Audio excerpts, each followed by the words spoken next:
एक बार एक धनी व्यक्ति अपने घोड़े पर सवार होकर कहीं जा रहा था। रास्ते में एक जंगल पड़ता था। वहां पहुंचते पहुंचते धनी व्यक्ति को रात हो गई। वह रात गुजारने के लिए इधर उधर निगाहें दौड़ाने लगा। उसे कुछ दूर पर एक टूटी फूटी झोंपड़ी नजर आई। वह झोंपड़ी वाले के पास जाकर बोला, मैं एक व्यापारी हूँ, शहर जा रहा था। रास्ते में रात हो गई है, क्या आप मुझे अपनी झोंपड़ी में रात गुजारने देंगे? उस व्यक्ति की बात सुनकर झोंपड़ी वाला बोला, आप आराम से मेरी झोंपड़ी में रात बिता सकते हैं, लेकिन घोड़ा आपको झोंपड़ी के बाहर ही बांधना होगा। व्यापारी ने कहा, ठीक है, कोई बात नहीं, मगर कोई ऐसी जगह बताना जहाँ कोई जंगली जानवर आकर घोड़े को परेशान ना करे। झोंपड़ी वाले ने कहा, हाँ हाँ, क्यों नहीं। अरे आपके घोड़े से मेरी कोई दुश्मनी थोड़ी है। मैंने पालतू जानवरों को पालने के लिए एक बाड़ा बना रखा है। वह चारों ओर से जंगली झाड़ियों से घिरे होने के कारण बिल्कुल सुरक्षित है। अपने घोड़े को आप वहीं पर बांध सकते हैं। हाथ के इशारे से झोंपड़ी वाले ने उस सेठ को अपने जानवर का बाड़ा दिखा दिया। बाड़े में घोड़े को बांधकर सेठ झोंपड़ी में चला गया और रात भर आराम से सोया। सुबह उठकर जब वह अपने घोड़े को बाड़े में से लेने गया, उसे घोड़े की पूंछ गायब मिली। घोड़े की पूंछ को इस तरह गायब देख उसे बड़ा आश्चर्य हुआ। घोड़े की पूंछ आखिर कौन ले गया? वह मन ही मन सोच रहा था, तभी उसे एक कटीली झाड़ी में फंसी घोड़े की पूंछ उलझी नजर आई। वह समझ गया कि घोड़े की पूंछ किसी प्रकार झाड़ी में फंस गई होगी और उसे छुड़ाने की कोशिश में घोड़े द्वारा झटका मारने पर उसकी पूंछ उखड़ गई होगी। घोड़े की यह हालत देखकर वह बहुत दुखी हुआ। वह बड़बड़ाता हुआ झोंपड़ी के मालिक के पास जाकर गुस्से में बोला, अरे ओ झोंपड़ी वाले, इस ठहराने से तो यही अच्छा था कि तू ठहराने से इनकार कर देता।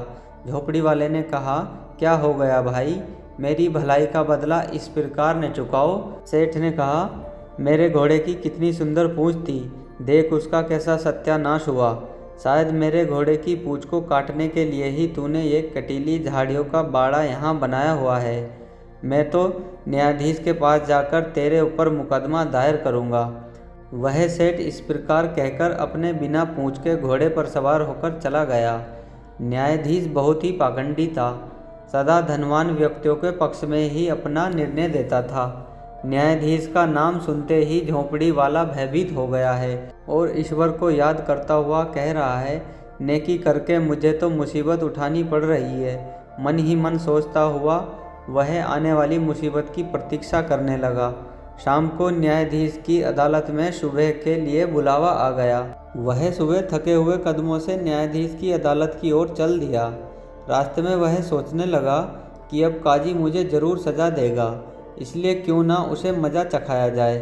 ऐसा सोचकर उसने तलवार की धार समान नुकीला कांच का एक टुकड़ा उठा लिया और अपने अंगोछे के पल्लू में बांध लिया कि अगर न्यायाधीश ने सही निर्णय नहीं किया तो इस कांच के टुकड़े से उसकी नाक काट डालूंगा। यह सोचते हुए पहाड़ी से उतर रहा था कि वह पहाड़ी से लुढ़क गया। नीचे एक सड़क थी। उस सड़क पर एक तांगे में एक बूढ़े बीमार को वैद्य के पास ले जाया जा रहा था। वह पहाड़ी से लुढ़ककर सीधा बूढ़े के पैर पर जा गिरा। उसके गिरते ही बूढ़े के प्राण पखेरु उड़ गए। बूढ़े के लड़के भी उसके साथ थे। उन्होंने उस झोंपड़ी वाले को पकड़ लिया और पकड़ने के बाद बोले, मनहूस, क्या तुझे दिखाई नहीं दे रहा था? हम तो अपने पिता का इलाज करवाने वैद्य जी के पास ले जा रहे थे।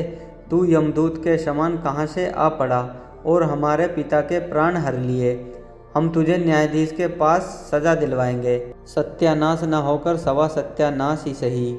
मैं तो न्यायाधीश की अदालत में ही जा रहा था। दिल ही दिल में झोंपड़ी वाला बड़बड़ाया और अपने अंगूछे में बंधे कांच के टुकड़े को टटोलकर देखने लगा। अब तो मरे हुए बूढ़े के लड़कों ने भी अपना तांगा न्यायाधीश की अदालत की ओर मोड़ लिया और बड़बड़ाते हुए झोंपड़ी वाले को गालियां देते रहे। न्यायाधीश की अदालत में पहुंचते ही झोंपड़ी वाले पर सेठ वाला मुकदमा शुरू हो गया। तभी बूढ़े के लड़कों ने अपनी पूरी कहानी सुनाई। यह सुनकर न्यायाधीश ने झोंपड़ी वालों को गुस्से से घूरा। न्यायाधीश के घूरने पर वह डर से कांपने लगा और अंगोछे में बंधे कांच के टुकड़े को टटोलकर देखने लगा। अंगोछे में बंधी वस्तु को टटोलने का मतलब न्यायाधीश अच्छी प्रकार जानता था। वह समझा कि अपराधी अपने अंगूछे में बंधी किसी वस्तु को रिश्वत के रूप में देने का प्रयास कर रहा है। यह देखकर न्यायाधीश कुछ देर मुकदमे को ध्यान से सुनने का नाटक करता रहा। फिर उसने अपना फैसला सुनाया। घोड़े वाले सेठ, वास्तव में घोड़े की पूंछ उखड़ने में झोंपड़ी वाले का हाथ मालूम होता है। तुम ऐसा करो, जब तक तुम्हारे घोड़े की पूंछ पहले की तरह नहीं उग जाती तब तक तुम इस घोड़े को झोंपड़ी वाले को दे दो। न्यायाधीश का फैसला सुन सेठ ने अपना माथा पीट लिया। झोंपड़ी वाले ने अपने पक्ष में फैसला सुना तो उसने सोचा कि कांच के टुकड़े से डरकर न्यायाधीश ने उसके पक्ष में निर्णय सुनाया है। अब तो वह उस टुकड़े को और ज़्यादा टटोलने लगा। अब न्यायाधीश ने बूढ़े के लड़कों से कहा, भाइयों, पिताजी के मरने का दुख मुझे भी है। वह व्यक्ति जिसने आपके पिता की हत्या की है, आपके तांगे में बैठकर उसी पहाड़ी के नीचे से होकर गुजरने और आप चारों भाई एक एक करके पहाड़ी से लुढ़क कर ऊपर से गिरे तो क्या यह व्यक्ति बच पाएगा? नहीं, कभी नहीं। इतना कहकर न्यायाधीश ने अदालत समाप्त कर दी। न्यायाधीश के इंसाफ से झोंपड़ी वाला बहुत खुश हुआ, किंतु सेठ और बूढ़े के लड़कों का मुंह उतर आया। सेठ जल्दी से उसके पास पहुंचकर बोला, मुझे क्षमा कर दो भाई, घोड़े को अगर तुम ले लोगे तो मेरा बहुत नुकसान होगा, इसलिए तुम कुछ रुपए मुझसे लेकर सुलह कर लो। झोंपड़ी वाले को भला इसमें क्या परेशानी थी, उसने कुछ रुपए लेकर सुलह कर ली। बूढ़े के लड़के झोंपड़ी वाले से गिड़गिड़ाते हुए बोले, भैया, पहाड़ी से गिरकर तो हमारा दम ही निकल जाएगा, तुम हमसे भी रुपए लेकर इस झगड़े से हमारी जान छुड़ाओ। उसने उन लड़कों से भी काफ़ी धन ले लिया और न्यायाधीश का शुक्रिया अदा करने पहुंचा। अरे शुक्रिया कैसा, यह तो तुम्हारे अंगोछे में बंधे कीमती रत्न का कमाल है। झोंपड़ी वाला बोला, तो यह बात है, तब तो आप चूक गए। यह न्याय करने वाला अनमोल रत्न न होकर कांच का एक टुकड़ा है। यह कहकर अंगोछे में बंधे कांच के टुकड़े को उसने न्यायाधीश के आगे रखा और वहां से चला गया। बेवकूफ़ तथा लालची न्यायाधीश उसे जाता हुआ देखता रह गया।